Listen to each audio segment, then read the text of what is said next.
Monsieur le maire, mes chers collègues, d'abord, évidemment, nous nous associons pour exprimer Monsieur notre... Carignan, vous avez la parole. Votre micro. Oui, monsieur le maire, mes chers collègues, d'abord, nous nous associons, bien sûr, à la solidarité que vous avez exprimée à l'égard du personnel soignant qui est sur le front depuis maintenant 1 an. Et nous nous associons aussi à la douleur de la famille de l'institutrice de l'école Jules Ferry, qui doit être cruellement éprouvée après son décès dramatique en vélo au carrefour de Foch-Libération. Ce qui implique, nous en sommes tous conscients, je pense, de renforcer fortement la sécurité des cyclistes et des piétons qui ont payé un lourd tribut à l'insécurité des déplacements dans notre ville ces derniers mois. Mais monsieur le maire, notre question porte, puisque c'est l'objectif de ces questions, sur l'actualité. Elle porte sur la désorganisation de la gestion municipale qui a des conséquences de plus en plus graves sur la vie des habitants. Par exemple, l'existence et le développement des squats municipaux posent des problèmes de vie collective de plus en plus difficiles à leur environnement. Ainsi, dans le quartier Chaurier-Beria, une grenobloise, riveraine du squat du 38 rue d'Alembert, est maintenant menacée de mort par des slogans qui sont apposés sur son palier, dans sa rue, autour d'elle. Elle a eu l'outrecuidance de se saisir de la loi en déposant une plainte contre les nuisances qu'elle subit depuis 5 ou 6 ans. Cette situation est évidemment intolérable pour les riverains. Elle peut devenir dramatique s'il n'y est pas mis un terme.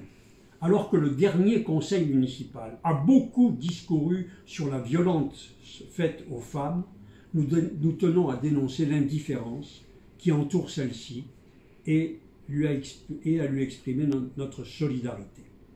Nous nous étonnons que la municipalité ait reculé depuis 6 ans à imposer une convention d'occupation des locaux face aux diktats des occupants sans droit ni titre du 38 rue d'Alembert.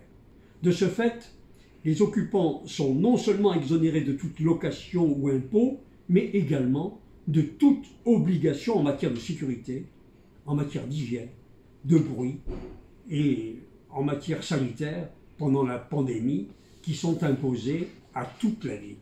Ainsi, les Grenoblois qui travaillent ont à subir des nuisances insupportables et aussi également la baisse de la valeur de leurs biens de la part de ceux qui exercent leur activité illégale grâce à leurs impôts.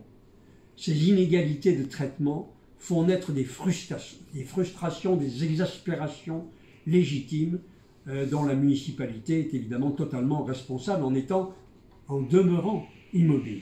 Un autre squat municipal, vous le savez, est installé rue des Alliés qui défigure également tout le quartier au mépris d'un minimum de qualité de vie pour les habitants du secteur. Un drame qui est déjà produit puisqu'une adolescente est morte électrocutée à cause d'installations défectueuses.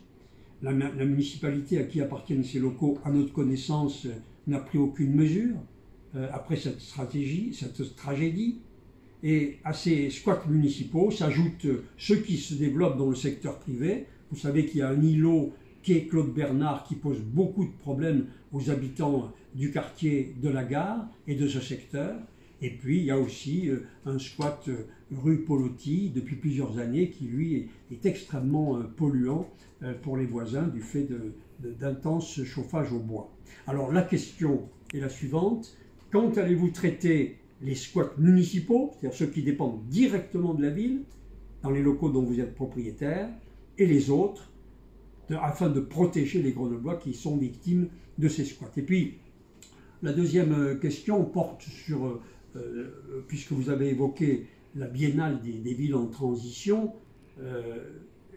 au moment où vous glorifiez à nouveau d'avoir obtenu le label de ville verte au plan environnemental, la question porte sur les décharges à ciel ouvert qui se développent dans la ville, mais depuis de nombreux mois, et qui sont elles aussi des décharges municipales, car que ces terrains appartiennent à la métropole ou à la ville, c'est la même chose. Et s'agissant de celles du site Alibert dans le quartier Alpin. Il s'agit bien d'une décharge à ciel ouvert organisée par la municipalité, puisque celle-ci y déposait un certain nombre de déchets.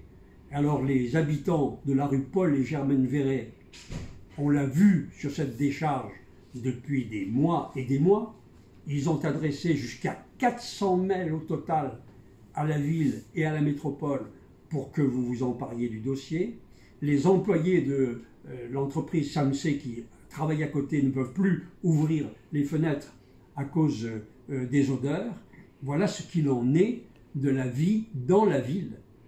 Dans le quartier Flaubert également, que vous êtes en train de faire sortir de terre, existe une autre décharge à ciel ouvert qui se développe depuis de nombreuses semaines et mois sans qu'aucune intervention municipale n'ait été faite. Vous le savez, il y a déjà ce bilan désastreux d'Atanor qui transporte une partie des déchets en Espagne et en Italie par la voie routière.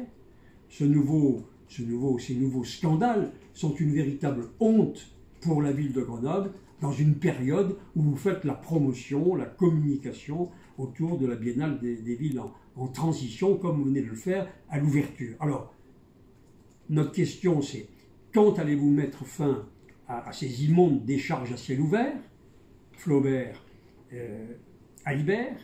Quelles sanctions allez-vous prendre contre les élus qui l'ont décidé? Quelle réparation allez-vous engager pour ceux qui en sont victimes? Notre question, monsieur Albert, elle s'adresse à vous directement, parce que cette situation résulte de votre absence de concentration sur les questions grenobloises et, au contraire, la concentration de votre activité sur votre promotion personnelle au lieu de vous consacrer à la gestion de Grenoble. Quand allez-vous reprendre en main l'animation de la cité, traiter ces sujets et mettre fin à cette désorganisation? Parce que vous ne pouvez quand même pas la nier. Pour que depuis des mois et des mois cette situation perdure, c'est la preuve d'une désorganisation municipale. Donc quand allez-vous y mettre fin?